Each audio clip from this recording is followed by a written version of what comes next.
channel， 今次就係第6集，我哋會講寫 article 嘅。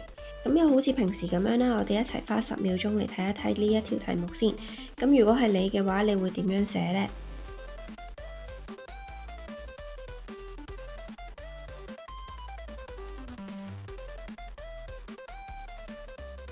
好，咁我哋一齊嚟望下條題目啦。咁今次我哋咧會寫 short videos 嘅，即係例如你哋成日喺 IG 見到嗰啲 reels 啊，或者 TikTok 嗰啲短片啊之類啦。咁佢就而家就係講緊咧喺香港同埋全球咧都係非常之咁流行。咁所以咧你而家就決定咧寫一篇 article for 你嘅 school newsletter 㗎啦。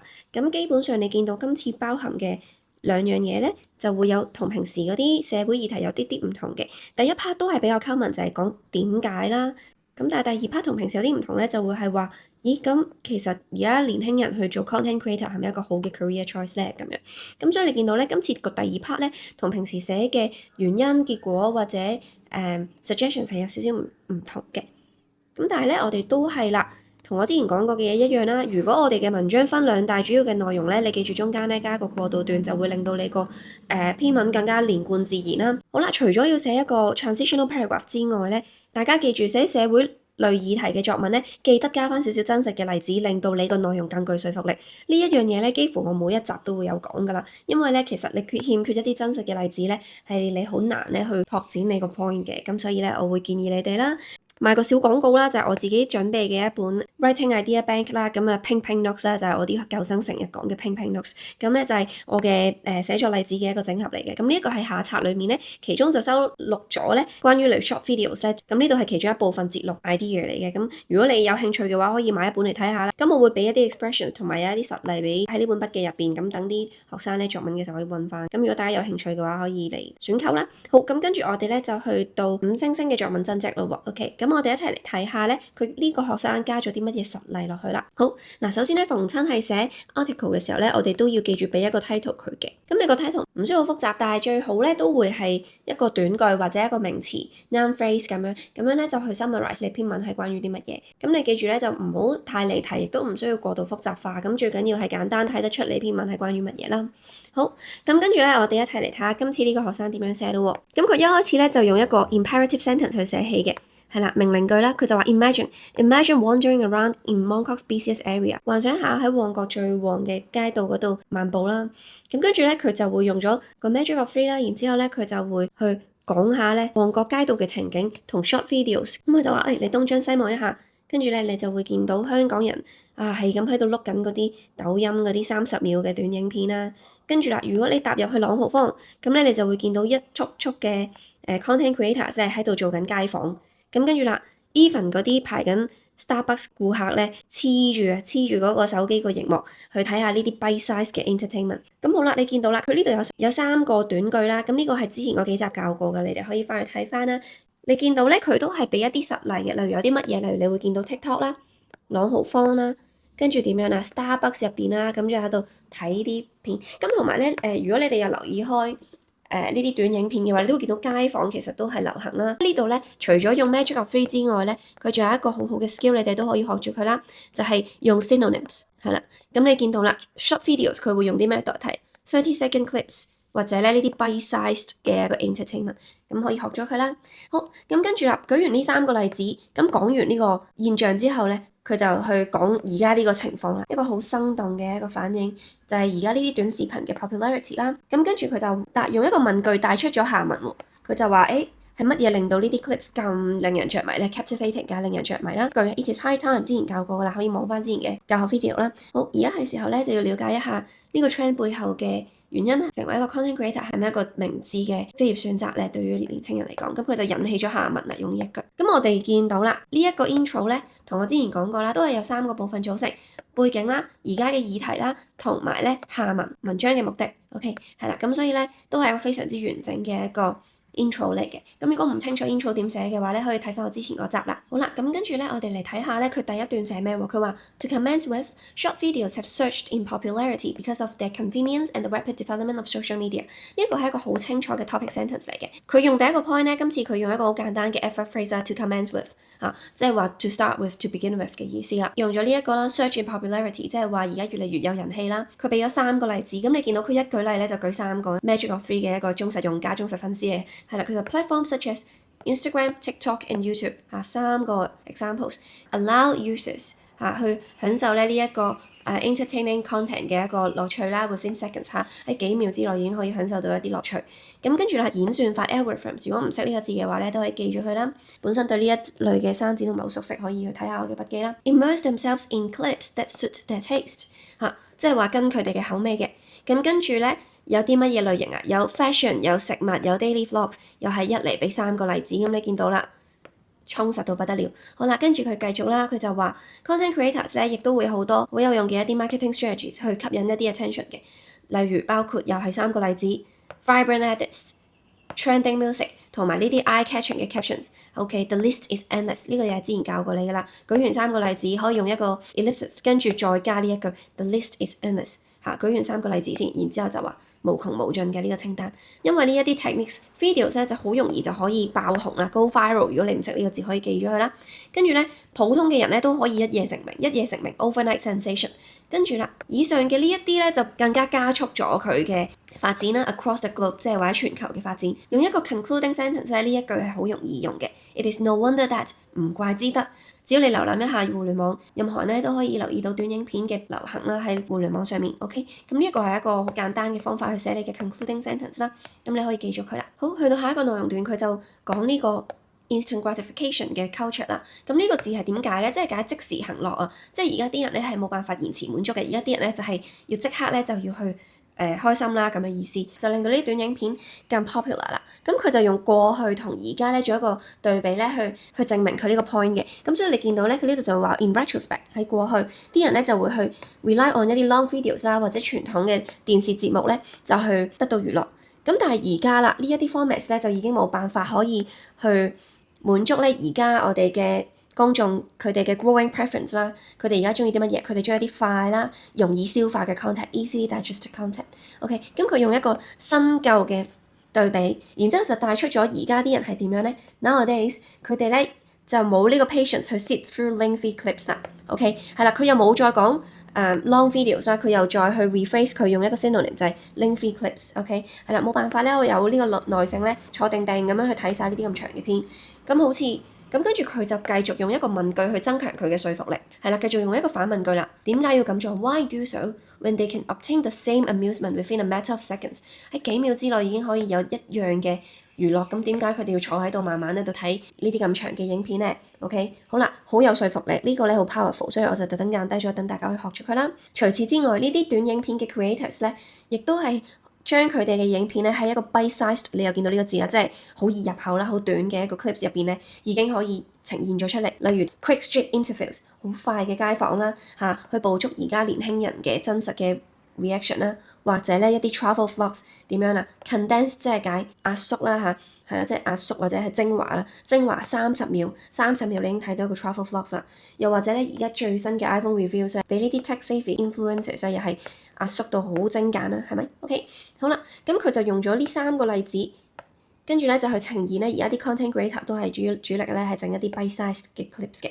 OK， 好，舉完呢3個例子之後咧，佢就去講咯喎，而家呢啲 videos 咧係點樣啦？成功咁樣咧去捕捉到而家 viewers 嘅興趣啦。點解？因為佢哋嘅 attention spans 咧係越嚟越短㗎啦。OK， 咁呢個亦都係一個好實用或者相關嘅生字嚟嘅 attention spans。OK， 係啦，佢哋嘅專注力。好，咁跟住咧，我哋就見到呢一句我之前教過嘅 concluding sentence 嘅 pattern 啦。Under this line of thinking， 跟住點樣咧 ？Short videos continue to attract millions of viewers every day。咁你見到呢個咧係。其實都係一個 concluding sentence 去重複翻你呢個 point 啫。好，跟住去到下一段咧，就記得要承上啟下啦。咁所以你會見到呢一個過渡段咧，簡簡單單2句，但係咧已經有呢個作用㗎啦。你會見到上面就先承上啦，講翻 popularity of short videos 係啦 is undoubtedly mind-blowing。咁所以啦，越嚟越多年輕人咧就想跟風，跟住咧就 jump on the bandwagon。係啦，即係話咧跟上呢個潮流，去成為一個 content creator 嘅。咁呢個 phrase 你見到我前面展示俾你睇，我嗰本 Ping Notes 收錄咗啦。咁係大家都可以用嘅。OK，jump on the bandwagon 去成為一個 content creator。所以啦 ，as far as I'm concerned， they should think twice before making this important decision。叫佢哋三思啦。咁呢度咧亦都係回應翻題目嘅要求，去講你覺得應唔應該成為一個 content creator？ 咁佢呢度已經表達咗佢個立場啦。佢哋應該要 think twice 三思。咁所以並唔係一個支持嘅立場嚟嘅。我哋繼續睇落去啦。好，佢第一個原因咧，點解佢覺得佢哋應該要三思就即係好嚴苛嘅一啲批評啦。Mentally resilient，OK，即係話你個精神上有抗壓力啦。咁跟住佢就有講啦，點解？因為咧佢哋要去承受一啲 harsh 嘅 criticisms 嘅嚇，尤其是而家嘅互聯網咧，雖然佢好方便啦，但係咧佢係一個雙面人嚟嘅 double-edged sword 啦，呢個字係解雙面人啦。雖然佢可以鼓勵一啲創意，但係咧佢亦都係一個網絡欺凌啦，同埋呢啲仇恨言論嘅溫床嚟嘅。Breeding ground 嘅意思咧就係解溫床，係一啲負面嘅嘢嘅一啲溫床啦。咁就係對一啲仇恨言論啊，對一啲網絡欺凌咧係一個溫床嚟。咁尤其是咧有啲 haters，嗱呢啲字都係同一啲網絡創作相關啦，hate comments 嚇，cyberbullying 咁大家都可以記住佢啦，personal attacks 啊，OK 個人嘅中傷啦，蓬勃發展中嘅 content creator 咧傷害佢哋嘅 self-esteem，作為一個結果咧 consequently 佢哋咧可能會好容易有一啲精神嘅疾病啦，例如可能會有焦慮症啦，或者會有躁鬱症嘅 bipolar。OK，prone 咧即係容易患上嘅意思啦，佢就俾咗個實例喺度 suicide cases。包括乜嘢咧？Sulli 一個以前韓國女團嘅一個成員啦，佢嘅悲劇亦都係一個 example 咧，係呢啲不負責任嘅網絡言論傷害到一個人嘅健康嘅。咁跟住佢就用呢一個 concluding sentence 嘅 pattern 啦，along this line of thinking 作為一個 entertainer，可能咧就唔係對年輕人一個好嘅選擇啦。尤其是咧個 emotional burden 咧係可以對一啲年輕人嚟講係好難去應付嘅。OK，咁所以呢一段咧就寫得非常之好啦。咁佢包括咗有一啲相關嘅詞語之外咧，亦都有一個非常之貼題嘅實例嘅。咁如果你哋本身個腦入邊都冇咩例子嘅話，都可以記低呢一個例子啦。好，咁跟住咧，我哋去到下一段啦。咁下一段咧，點解佢覺得年輕人要三思咧？就係佢覺得要去 stand out，要突圍而出咧，其實係個競爭係好激烈嘅 fierce competition。如果你唔識呢一個字咧，個 adjective 梗係好激烈啦。咁佢就可以用喺競爭呢一個名詞度嘅。OK，fierce competition。咁佢就用咗呢一個好簡單嘅 topic sentence 去講啦。佢話 thousands of creators post content on Instagram every day。每日咧都有數千個 creators 去喺 Instagram 嗰度去post 佢哋嘅 content 啦，但只有好少部分嘅 content creator 咧可以有大量嘅 followers 嘅。咁咧佢就用咗一個數據啦。It is estimated that 只有每5000個入邊咧，只有一個人咧係可以變成一個成功嘅 influencer 啦。咁所以啦，佢 keep 住有人睇咧 ，creators 一定要點樣啊 ？constantly 經常去 update 佢哋 content，亦都要咧去緊隨住一啲網絡嘅潮流，同埋咧要去滿足佢哋嘅 viewers 嘅一啲期望。咁所以咧，佢又係用咗乜嘢咧？用咗呢個 magic of three，講咗3個例子要做啲乜嘢。OK，係啦，咁跟住，所以呢一個咁 demanding 嘅 schedule 咧，可能會 exhausting 嘅，可能會攰啦。更甚者 worse 呢個字可以學咗佢啦，係解更甚者 even worse 嘅意思。influencers 嘅人咧，可能需要犧牲佢哋自己嘅學業啦，或者其他 potential opportunities 嘅。咁所以咧，亦都係會 undoubtedly。即係意思話係毫無疑問咧，對呢啲年輕人咧係有一個壞嘅影響啦，負面嘅影響 negative bearing on 即係解有唔好嘅影響啦。當佢哋遲啲想轉去其他 career paths 嘅時候咧，可能咧會對佢哋會有冇咁好嘅影響，因為佢哋犧牲咗佢哋學業或者其他一啲機會。咁所以啦，佢就再用一個 concluding sentence 啦 ，with this in mind。OK，考慮到呢一啲 challenges 啦，成為一個 full-time content creator 未必係一個最明智嘅選擇啦。咁佢喺每一段嘅 concluding sentence 嗰度咧，都會再重申翻佢個論點嘅。OK，咁就會變得相當之嚴謹啦。好，最後咧佢仲用咗一個簡單嘅 conclusion 啦，佢就話 short videos are an irreversible trend。再講多一次佢嗰兩個 point 啦 ，social media 嘅一個方便啦，同埋咧而家呢個 instant gratification 嘅一個 dominating culture。跟住再用一個倒裝句，之前教過出名啦，網絡嘅知名度雖然可能係好吸引，但係年輕人應該要點樣啊 ？Carefully considered whether they possess the resilience and skills required。佢哋有冇呢一啲抗逆力啦？有冇呢一啲技巧咧？去 pursue 呢一個 career 咧？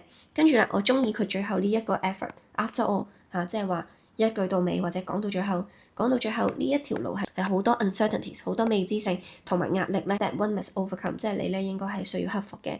OK，好，咁我覺得佢個最後咧，雖然係用一個簡單嘅句子啦，簡單嘅生字，但係咧其實好帶到咧嗰一個反思出嚟嘅，咁大家可以參考一下啦。好，整體啦，成篇文寫咗700零字，唔算係一篇特別長嘅文嚟嘅。咁喺1個鐘15分鐘之內咧，絕對係有時間去寫到啦。如果你平時都有足夠嘅訓練，咁同埋咧如果喺你寫嘅時候咧，你都記住留翻啲時間咧去做 proofreading。好，咁啱啱嗰篇範文嘅相關詞彙咧，其實我已經整理咗喺今集嘅筆記入邊啦。咁我就唔詳細講啦。咁而家咧，我哋一齊嚟睇下咧。